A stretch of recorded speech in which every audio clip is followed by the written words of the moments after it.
Hey hi, welcome back to Kathavarnika channel. మన ఛానల్ని ఎవరైనా ఫస్ట్ టైం చూస్తుంటే ప్లీజ్ డూ సబ్స్క్రైబ్. అండ్ మీ అందరి కోసం మరొక కొత్త స్టోరీతో వచ్చాను. ఈ స్టోరీ మీకు నచ్చితే ప్లీజ్ లైక్ చేసి హైప్ ఇవ్వడం అండ్ కామెంట్ చేయడం అస్సలు మర్చిపోకండి. మీ కామెంట్స్ మాకు చాలా ఇంపార్టెంట్, ఓకేనా? ఇక లేట్ చేయకుండా మన స్టోరీలోకి వెళ్దాం. వెయిట్, స్టోరీలోకి వెళ్ళే ముందు స్టోరీ నేమ్ చెప్పాలి కదా. ఈ బంధానికి ఏ పేరు పెట్టాలి? కొంచెం ఇంట్రెస్టింగ్గా ఉంది కదా. ఎస్, నాకు కూడా అలానే ఉంది. సో ఇక లేట్ చేయకుండా స్టోరీ ఏంటో చూద్దామా? పదండి వెళ్దాం. బయట జోరుగా వర్షం పడుతుంది. అది ఒక చిన్న రెంట్ హౌస్. గ్రీన్ కలర్ సాదా సీదా చీర కట్టుకున్న ఒక తల్లి తన కొడుకుని నిద్రపుచ్చుతుంది. జో అచ్యుతానంద జో జో ముకుంద రార పరమానంద రామ గోవింద జో జో జో జో అంటూ తన 2 ఏళ్ల చిన్న కొడుకుకి జోలపాట పాడుతూ నిద్రపుచ్చింది. ఆ చిన్న మంచంపై తన కొడుకుని హత్తుకుని తాను నిద్రపోతూ ఉంటుంది. ఉదయం 5 గంటలకే అలారం శబ్దానికి లేచి తన కొడుకు 2 వైపులా పిల్లోస్ పెట్టి ఇంటి వెనక ఉన్న వాష్రూమ్కి వెళ్ళి కాలకృత్యాలు ముగించుకొని బాత్ చేసి సాధారణమైన రెడ్ కలర్ చుడీదార్ వేసుకొని తన పొడవాటి జుట్టును టవల్తో చుట్టుకొని ఇంటి బయట చిన్న అందమైన ముగ్గు వేసి పూజ చేసి తన కొడుకు దగ్గరికి వెళ్ళింది. తను అక్కడికి వెళ్ళి చూసేసరికి చిన్న యువరాజు హాయిగా నిద్రపోతున్నాడు. అప్పుడు ఆమె టైం చూసింది. టైం 6:30 అయ్యింది. అతని నుదుటిపైన ముద్దు పెట్టి టిఫిన్ రెడీ చేసింది. అంతలో కొడుకు ఏడుపు వినిపించడంతో రూంలోకి వెళ్ళింది. 2 ఏళ్ల చిన్నబాబు అమ్మ కనిపించకపోవడంతో ఏడవడం మొదలుపెట్టాడు. ఏమైంది నా బంగారానికి, ఎందుకు ఏడుస్తున్నావు అంటూ ముద్దు చేస్తూ కొడుకుని భుజంపైకి ఎత్తుకుని బయట సూర్యరశ్మిలోకి తీసుకొచ్చి కొద్దిసేపు నడిపించింది. సాక్షి, ఇంకా నీ కొడుకు నిద్ర లేవలేదా అమ్మా అని అడిగింది పక్కింటి ఆంటీ. లేదా ఆంటీ, ఇప్పుడే లేచాడు. అవునా, టైం అయింది కదమ్మా, 8 అవుతుంది, స్కూల్కి వెళ్ళవా? అయ్యో, 8 అయిపోయిందా? సరే ఆంటీ, సాయంత్రం కలుస్తాను అని చెప్పి కొడుకుని వాష్రూమ్కి తీసుకెళ్లి బాత్ చేయించి రెడీ చేసింది. ఇంకా అతను 2 ఏళ్ల చిన్నబాబు కావడంతో అతనికి తల్లిపాలు ఇచ్చింది. కొడుకు నిద్రపోయిన తర్వాత గులాబీ రంగు కాటన్ చీర కట్టుకొని పొడవాటి జుట్టును జడవేసుకొని నుదిటిపైన ఒక బొట్టు పెట్టుకొని చెవులకి చిన్న రాళ్లతో ఉన్న చెవిపోగులు పెట్టుకొని తన బ్యాగ్లో పుస్తకాలు పెట్టుకుని సిద్ధమయ్యింది. అంతలోనే కొడుకు మళ్ళీ లేచాడు. అతనికి రాగి పిండితో చేసిన ఆహారం తినిపించింది. భుజంపైకి ఎత్తుకుని బ్యాగ్ పట్టుకుని ఇంటికి తాళం వేసి దగ్గరలో ఉన్న స్కూల్కి వెళ్ళింది. స్కూల్ పక్కనే ఉన్న బేబీ కేర్ సెంటర్లో బాబుని ఆయా చేతికి ఇచ్చి స్కూల్ లోపలికి వెళ్ళింది. అది హై స్కూల్. ఉదయం ప్రేయర్ ముగిసిన తర్వాత ఆమెకి మొదటి క్లాస్ 10th వాళ్ళకే ఉంది. హే, సాక్షి మేడం వచ్చారు. సైలెంట్. ఆమె గదిలోకి అడుగు పెట్టగానే క్లాస్ లీడర్ అందరినీ నిశ్శబ్దంగా ఉండమని చెప్తుంది. Good morning students. Good morning madam. ఆమె బోర్డు మీద సబ్జెక్ట్ అని రాసి దాని కింద కన్నడ అని రాసింది. నిన్న పద్యం పూర్తి చేశాం కదా స్టూడెంట్స్, ఈరోజు ఏ లెసన్ కావాలి అని అడిగింది. అహల్య కథ చెప్పండి మేడం అని అందరూ ఒకేసారి అరిచారు. తన చిరునవ్వుతో లెసన్ చెప్పడం ప్రారంభించింది. అహల్య కథను తన కథే అన్నట్టుగా చెప్పి ముగించింది. ఆ తర్వాత బోర్డు వైపుకు తిరిగి కళ్ళల్లోని కన్నీళ్లు తుడుచుకుంది. ఆ తర్వాత కాసేపటికి అటెండెన్స్ తీసుకొని ఆఫీస్ రూమ్కి వెళ్ళింది. హో, క్లాస్ అయిపోయిందా సాక్షి? అవును పద్మజ మేడం, ఇప్పుడే అయిపోయింది. మళ్ళీ 12 గంటలకి ఒక క్లాస్ ఉంది. ఆ తర్వాత క్లాస్ లేదు. బాబుని తీసుకుని డాక్టర్ దగ్గరికి వెళ్ళాలి. అవునా, సరే అమ్మా, జాగ్రత్త. ఆయుష్ ఎలా ఉన్నాడు? అవును, హాస్పిటల్కి ఎందుకు? ఆయుష్ బాగానే ఉన్నాడు మేడం, కొంచెం కాఫ్ ఉంది, అందుకే చూపిద్దామని తీసుకెళ్తున్నాను. హో, ఓకే అని చెప్పి పద్మజ మేడం మరో క్లాస్కి వెళ్ళిపోయారు. సాక్షి తర్వాత క్లాస్కి సిద్ధమవుతూ ఉంటుంది.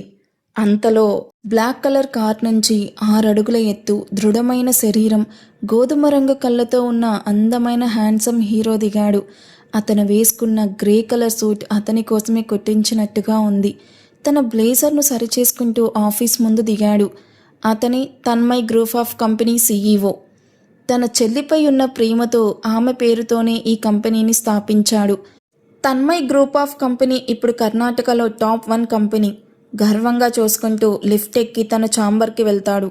అతను వెనుక ఫైల్స్ పట్టుకుని అతని PA చేతన్ పరిగెత్తుకుంటూ వచ్చాడు. Good morning boss. ఈరోజు ఏమేం మీటింగ్స్ ఉన్నాయి? పారిస్ క్లయింట్తో మీటింగ్ ఉంది సార్, అండ్ కొత్త ప్రాజెక్ట్ గురించి కూడా మీటింగ్ ఉంది. ఓకే, నువ్వు వెళ్ళు అని చెప్పి తన ల్యాప్టాప్ చూస్తూ కూర్చున్నాడు. చేతన్ బయటికి వచ్చి అతని తలుపు దగ్గర వేలాడుతూ ఉన్న బోర్డు చూశాడు. Tarak Ram, CEO Tanmay group of company, MBA in London university. Chetan అది చూసి విషాదంగా నవ్వుతూ ఎదురుగా వస్తున్న అమ్మాయిని చూసి, అనుభవిస్తారు బాస్, మీరు చేసిన పనికి ఒకరోజు తప్పకుండా శిక్ష అనుభవిస్తారు. ఏ తప్పు చెయ్యని ఒక అమ్మాయికి నరకం చూపించారు అని మనసులో అనుకుంటూ అక్కడి నుండి వెళ్ళిపోతాడు. హాయ్ తారక్. హలో సమంత.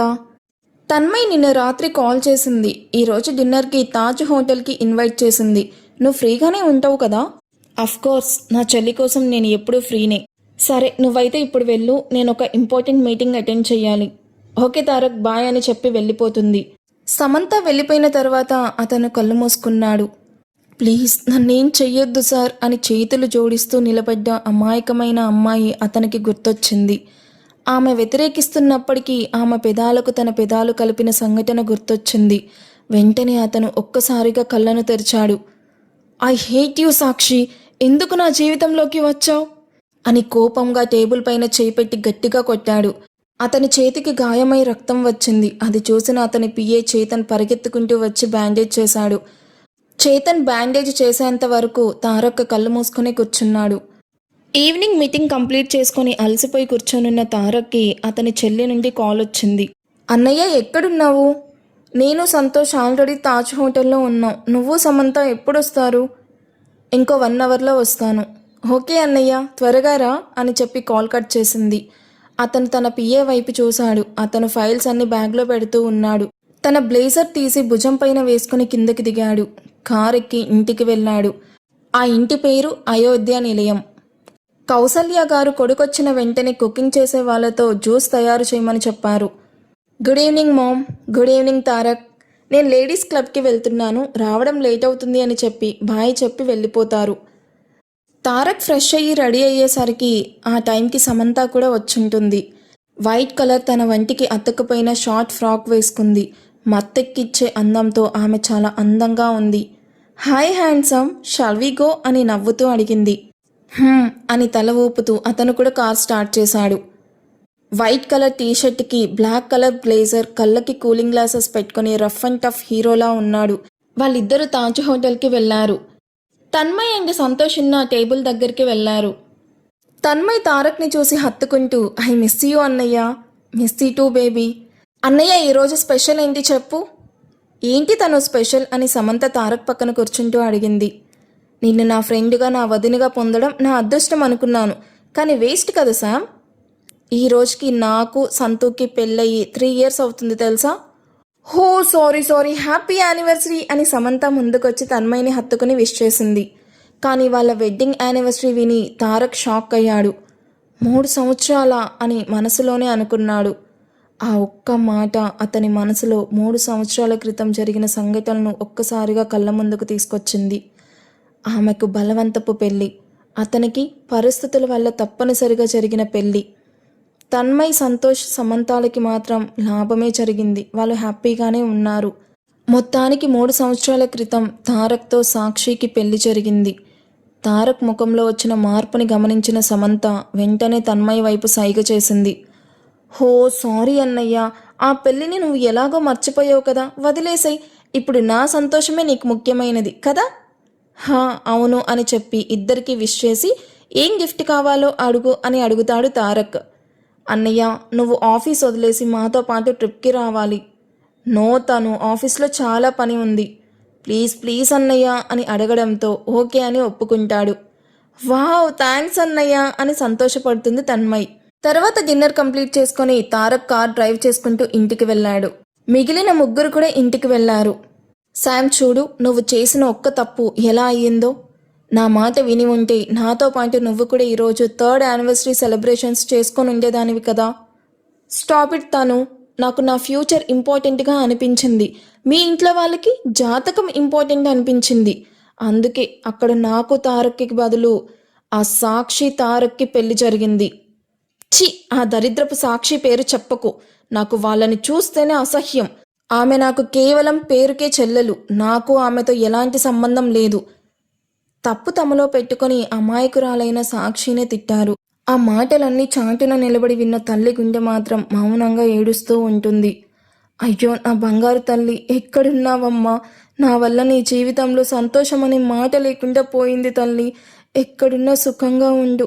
ఈ మురికి ఇంటివైపు మాత్రం తిరిగి రాకమ్మా అని శాలిని కన్నీళ్లు పెట్టుకుంది. చాలు, లైట్ ఆఫ్ చేసి పడుకో. ఎప్పుడూ ఏడవడమే పని అయిపోయింది, ఛీ అని రఘు తన భార్యను తిడుతూ పడుకున్నాడు. మధ్యాహ్నం అయ్యే సమయానికి క్లాసెస్ అన్నీ ముగించుకుని బేబీ కేర్ సెంటర్కి వెళ్ళింది సాక్షి. సాక్షి, నీ కొడుకు చాలా మంచివాడు. 2 ఏళ్ళైనా సరే మేము చెప్పిన మాటలన్నీ వింటూ ఉంటాడు. అసలు ఎక్కువ మొండితనం చెయ్యడు తెలుసా? అంతా నీలాగే. వెళ్ళు, ఫుడ్ తినిపించాను, ఇప్పుడే నిద్రపోతున్నాడు. థ్యాంక్స్ సుమా. థ్యాంక్స్ అన్నీ ఎందుకు, ఇది నా పనేగా. లోపలికి వెళ్ళి ఉయ్యాలలో నిద్రపోతూ ఉన్న తన కొడుకుని చూస్తూ కూర్చుంది. అచ్చం కృష్ణుడిలా ఉన్నాడు. గోధుమ రంగు కళ్ళతో గుండ్రంగా బొద్దుగా ఉన్నాడు. ఇప్పుడిప్పుడే మాటలు నేర్చుకుంటూ ఉన్నాడు. బాబు పుట్టిన విషయం సాక్షికి తప్ప ఆ బాబు తండ్రి కుటుంబానికి కానీ సాక్షి కుటుంబానికి కానీ తెలియదు. మా అమ్మ అంటూ నిద్రలోనే కలవరించి బాబు లేచాడు. ఆలోచన నుండి బయటికి వచ్చిన సాక్షి బాబుని భుజంపైకి ఎత్తుకొని బేబీ బ్లాంకెట్ కప్పి తనతో పాటు హాస్పిటల్కి తీసుకెళ్ళింది. డాక్టర్, నా కొడుక్కి ఏమైంది అని అడిగింది సాక్షి. సాక్షి, నువ్వు మొదట 5 నెలలు ట్యాబ్లెట్స్ సరిగ్గా వేసుకోలేదు అండ్ ఆ సమయంలో హెల్తీ ఫుడ్ తీసుకోలేదు. వెజిటేబుల్స్, ఫ్రూట్స్ ఇవేమీ తినలేదు కదా, అందుకే బేబీకి ఇలా అయ్యింది. ఈ దగ్గు, జలుబు అంతే, ఇంకేం లేదు. ఇప్పుడు తల్లిపాలు మంచి ఫుడ్ తీసుకుంటున్నాడు కదా, ఆరోగ్యంగానే ఉన్నాడు. ఏమీ లేదమ్మా, జాగ్రత్తగా చూసుకో. అండ్ నువ్వు కూడా ఎక్కువ ఫ్రూట్స్, వెజిటేబుల్స్ ఇలా తినాలి. ఏం సరేనా అన్నాడు డాక్టర్. సరే డాక్టర్ అంటూ తలూపింది. సాక్షి మంగళూరుకి వచ్చినప్పుడు 6 నెలల గర్భిణి, ఒంటరి అమ్మాయి. తోడుగా కడుపులో ఉన్న బిడ్డ చదువు ఉండడంతో హై స్కూల్లో టీచర్గా చేరి ఒంటరిగానే తన బిడ్డను పెంచుకుంటూ 2 సంవత్సరాలుగా ఇక్కడే ఉంది. ఆయుష్, ఈ చాక్లెట్ తీసుకో బంగారం అంటూ డాక్టర్ ఇచ్చింది. థ్యాంక్స్ అని ముద్దుగా చెప్పాడు. అయ్యో నా బంగారం అని డాక్టర్ స్వర్ణ అన్నారు. ఆవిడే సాక్షికి డెలివరీ చేశారు. భర్త, నాన్న, అక్క, అన్న, అత్త ఎవ్వరి నుండి దక్కని ప్రేమ, ఆప్యాయత, ప్రశాంతతను మంగళూరులో ఎలాంటి బంధుత్వం లేని వాళ్లే సాక్షికి ఇచ్చారు. వాళ్లతో కొద్దిసేపు మాట్లాడి తన కొడుకుని తీసుకుని ఇంటికి వెళ్ళిపోయింది. అయ్యో ఓయ్, నా చిన్నకు ఆకలిగా ఉందా బంగారం, రా నీకు అన్నం తినిపిస్తాను అని చెప్పి కొడుకుని నడుము పైన ఎత్తుకుని ఫుడ్ తయారు చేసింది. టీవీ ఆన్ చేసి బాబుని వాకర్లో కూర్చోపెట్టింది. బాబు ఆడుకుంటూ భోజనం చేశాడు. తర్వాత తాను కూడా భోజనం చేసి బాబుతో కలిసి ఆడుకుంటూ కూర్చుంది. ఇక ఇంటికి వచ్చిన తారక్ను ఆఫీస్ పని తన వైపు లాగుతూ ఉంది. రాత్రి 10:30 వరకు ఆఫీస్ పని ముగించుకొని ఒళ్ళు విరుచుకుంటూ సోఫాలో కూర్చున్నాడు. డిన్నర్లో సరిగ్గా భోజనం చేయకపోవడంతో ఇప్పుడు అతనికి ఆకలి వేసింది. మెట్లు దిగి కిందకు వెళ్ళి భోజనం వడ్డించుకొని తిన్నాడు. చల్లారిపోయిన భోజనం. 2 ఏళ్ల నుంచి అతనికి అదే అలవాటైపోయింది. అందరూ పడుకున్నారు. భోజనం వేడి చేసుకుని తినేంత సమయం అతనికి లేదు. సాక్షి గుర్తొచ్చింది. అతను ఆఫీస్ నుండి వచ్చిన వెంటనే అతనికి కావాల్సినవన్నీ ఆమె చూసుకుంటూ ఉండేది.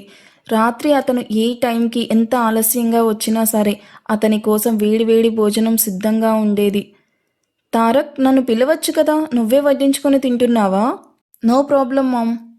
సరే అని చెప్పి నీళ్లు తీసుకొని తన రూంలోకి వెళ్లారు కౌశల్య గారు. భోజనం ముగించుకొని తారక్ కూడా తన రూమ్కి వెళ్తాడు. లైట్ ఆఫ్ చేసి పడుకోవడానికి ప్రయత్నించాడు. కళ్ళని మూసుకున్న వెంటనే పాత జ్ఞాపకాలు అతనిపై దాడి చేశాయి. కౌసల్య చంద్రప్రసాద్ యాదవ్ దంపతులకి 2 పిల్లలు, తారక్ రామ్ యాదవ్ అండ్ తన్మయ్ యాదవ్. చంద్రప్రసాద్ యాదవ్ గారు ఒక కాలేజ్కి ప్రిన్సిపల్. కౌశల్య గారు ఒక పెద్ద కంపెనీలో ఉద్యోగం చేసేవారు. పిల్లలు పెద్దవాళ్ళైన తర్వాత ఉద్యోగం మానేసి ఇంట్లోనే ఉంటున్నారు. కానీ ఇంట్లో ఉండడం కంటే లేడీస్ క్లబ్లోనే ఎక్కువ సమయం గడుపుతూ ఉంటారు. తన ఎడ్యుకేషన్ అంతా ఫారిన్లోనే పూర్తి చేసిన తారక్ తాతగారి కంపెనీను మరింత పెద్దదిగా అభివృద్ధి చేసి యాదవ్ గ్రూప్ ఆఫ్ కంపెనీగా ఉన్న పేరును తన్మయ్ యాదవ్ గ్రూప్ ఆఫ్ కంపెనీగా మార్చాడు. అది తన చెల్లిపై ఉన్న ప్రేమ. అన్నయ్య, నీతో ఒక విషయం మాట్లాడాలి. చెప్పుతాను. అన్నయ్య, నేను ఒక అబ్బాయిని ఇష్టపడుతున్నాను. అతను మన ఫ్యాషన్ డిజైనర్ కంపెనీలోనే మేనేజర్గా పనిచేస్తున్నాడు. చాలా మంచివాడు. ప్లీజ్ అతనితో నా పెళ్లి చేయించన్నయ్య. తారక్ కొద్దిసేపు ఆలోచించి, సరే ముందు అతన్ని నేను కలవాలి అన్నాడు. థ్యాంక్స్ అన్నయ్య అంటూ అతన్ని హత్తుకొని తన రూమ్ వైపు పరిగెడుతూ ఉంటుంది. ఎదురుగా జ్యూస్ గ్లాస్ పట్టుకుని వస్తూ ఉన్న పని మనిషి చేతిలో నుండి జ్యూస్ గ్లాస్ కింద పడిపోయింది. దానికి కారణం తన్మయ్. యూ ఈడియట్, నీకు కళ్ళు కనిపించడం లేదా అంటూ పని మనిషిని కొట్టింది. సోఫాలో కూర్చొనున్న చంద్రప్రసాద్ గారు జరిగిన ఈ దృశ్యాన్ని చూసి కోపంతో తన కూతుర్ని గట్టిగా పిలిచాడు. ఏంటి డాడ్? కమలమ్మకి సారీ చెప్పు. Why dad?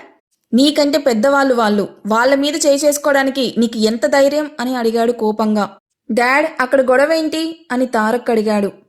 తారక్, నీ గారాబం వల్ల నీ చెల్లెలు ఇలా చెడిపోతుంది. డాడ్, తన్మయ్ పని మనిషి మీద చేసుకుంది అంటే దానికి కారణం ఆ పని మనిషి తప్పే అయ్యుంటుంది, అంతే. మీరు నా చెల్లికి ఏమీ చెప్పొద్దు డాడ్ అని చెప్పి తన్మయ్ వైపు చూసి, చిన్ను, సంతోష్ని సాయంత్రం తాజ్ హోటల్కి రమ్మని చెప్పు అన్నాడు. ఓకే అన్నయ్య అని చెప్పి వెళ్ళిపోతుంది. చంద్రు, పిల్లల్ని వాళ్ళ ఇష్టానికి వదిలేసేయండి. మీరెందుకు ప్రతి విషయంలోనూ జోక్యం చేసుకోవడానికి ప్రయత్నిస్తారు? తారక్ ఒక కంపెనీకి సీఈఓ. ఇక తన్మయ్ తన ఫ్రెండ్తో కలిసి ఒక ఫ్యాషన్ డిజైనర్ కంపెనీనే నడుపుతుంది. వాళ్ళకి బుద్ధి చెప్పడానికి ట్రై చేయకండి అని చెప్పి భారీ ఖరీదైన పట్టుచీర కట్టుకొని రెడీ అయ్యి లేడీస్ క్లబ్కి వెళ్ళిపోయారు. చి, ఈ అమ్మకి పిల్లల ముందు నా మాటకే విలువ లేకుండా పోయింది అని అనుకుంటూ చంద్రప్రసాద్ గారు కాలేజ్కి వెళ్ళిపోయారు. రఘు మొదటి భార్య పిల్లలు సంతోష్ అండ్ సమంత. సమంతకి జన్మనిచ్చిన తర్వాత ఆమె చనిపోయింది. ఇంట్లో వాళ్ళ బలవంతం వల్ల శాలినిని పెళ్లి చేసుకున్న సమంతకి 2 ఏళ్ళు వచ్చే వరకు శాలిని రఘునాథన్ నిజమైన భార్యాభర్తల్లా జీవించలేదు. ఒకరోజు మద్యం తాగి వచ్చిన రఘు శాలినితో ఒక్కటయ్యాడు. శాలిని చాలా మంచి మనసున్న ఆవిడ. సవతి తల్లి అనే భావన చూపించకుండా సంతోష్ అండ్ సమంతాలను తన సొంత పిల్లల్లాగా పెంచింది. చివరికి ఒకరోజు ఆమె కూడా తల్లయ్యింది. ఒక క్యూట్ బేబీ గర్ల్కి జన్మనిచ్చింది. ఆ బేబీ శాలినికి తప్ప మిగతా వాళ్ళకి అవసరం లేని బేబీ తను. ఆమెనే సాక్షి. తల్లిని తప్పితే చదువు ఒక్కటే ఆమెకు ప్రపంచం. డిగ్రీ పూర్తి చేసి ఉద్యోగం కోసం వెతుకుతూ ఉంటుంది. ఇక సంతోష, సమంత, తన్మయ్ ముగ్గురు కలిసి ఫ్యాషన్ డిజైనర్ కంపెనీలో పనిచేస్తూ ఉన్నారు. వాళ్ళకి సాక్షి అంటే అస్సలు ఇష్టం లేదు. ఆ అమ్మాయి తన ప్రపంచంలో తాను సంతోషంగా ఉండేది, తారక్ ఆమె జీవితంలోకి రాకముందు వరకు. సాక్షి, ఎక్కడికి వెళ్తున్నావు అని అడిగింది శాలిని. అమ్మ, మా ప్రిన్సిపల్ ఒక చోట ఇంటర్వ్యూకి వెళ్ళమన్నారు, అక్కడికే వెళ్తున్నాను అని చెప్పింది. టిఫిన్ చేసి వెళ్ళురా. లేదమ్మా, టైం అయిపోతుంది, బాయ్ అని చెప్పి వెళ్ళిపోతుంది. హలో సార్, మీరు చెప్పిన ఆఫీస్ ముందే ఉన్నాను. అవునా అమ్మా, సరే, అక్కడ చేతన్ అని ఉంటాడు, వెళ్ళు, నీ గురించి చెప్పాను. సార్, నాకు ఉద్యోగం వస్తుంది కదా? తప్పకుండా వస్తుంది, నువ్వు వెళ్ళు ఫస్ట్. సాక్షి ఇంటర్వ్యూలో అడిగిన అన్ని ప్రశ్నలకి సమాధానం చెప్పి ఉద్యోగం సాధించుకుని సంతోషంగా ఇంటికి వెళ్ళింది. అమ్మా, ఇదిగో స్వీట్, నాకు ఉద్యోగం వచ్చింది. అవునా నా చిట్టి తల్లి, ఈరోజు నీకు ఇష్టమైన వంట చేస్తాను. ఓ, చెయ్యమ్మా చెయ్యి, సొంత కూతురు కదా, అందుకే తనకి ఇష్టమైన వంటలు చేసి పెట్టు. అయ్యో, అలా ఏం లేదమ్మా. సమంత, నీకు కూడా ఇష్టమైన వంట చేస్తాను, ఓకేనా? సమంత పెదవి విరుస్తూ, ఈమె మొహానికి ఏదో చిన్న కంపెనీలో ఉద్యోగం వచ్చుంటుంది, దానికి ఈ రేంజ్లో బిల్డప్పా అని వెటకారంగా మాట్లాడి తన ఆఫీస్కి వెళ్ళిపోతుంది సమంత. నువ్వు బాధపడకు సాక్షి, వదిలేయమ్మా, ఇవన్నీ నాకు అలవాటైపోయాయి అని చెప్పి తన రూమ్లోకి వెళ్ళిపోతుంది. తారక్ సాక్షిని వదిలేశాడా, లేదంటే సాక్షిని తారక్కి దూరంగా వెళ్ళి బతుకుతుందా? సాక్షికి ఇప్పుడు ఒక బేబీ బాయ్ ఉన్నాడన్న విషయం తారక్కి తెలిస్తే తను ఎలా ఫీల్ అవుతాడు? ఇవన్నీ మనం కమింగ్ ఎపిసోడ్లో చూద్దాము. సో ఈ ఎపిసోడ్ మీకు ఎలా అనిపించిందో కామెంట్ చేయండి. ఈ వీడియో మీకు నచ్చితే ప్లీజ్ లైక్ చేసి హైప్ ఇవ్వడం అస్సలు మర్చిపోవద్దు. అండ్ ఈ స్టోరీ మీద మీ అభిప్రాయం ఏంటో నాకు కామెంట్స్లో తెలియజేయండి. నేను మీ కామెంట్స్ అన్నీ చూస్తూ ఉంటాను. ఈ స్టోరీని ఇప్పుడిప్పుడే డెవలప్ చేస్తూ ఉన్నాం కాబట్టి మీ కామెంట్స్ అన్నీ ఇప్పుడు మాకు చాలా వాల్యుబుల్ అనమాట. ఇలాంటి మంచి మంచి స్టోరీస్ కోసం మన కథావర్ణిక ఛానల్ని సబ్స్క్రైబ్ చేసుకోండి. See you on next video. Bye.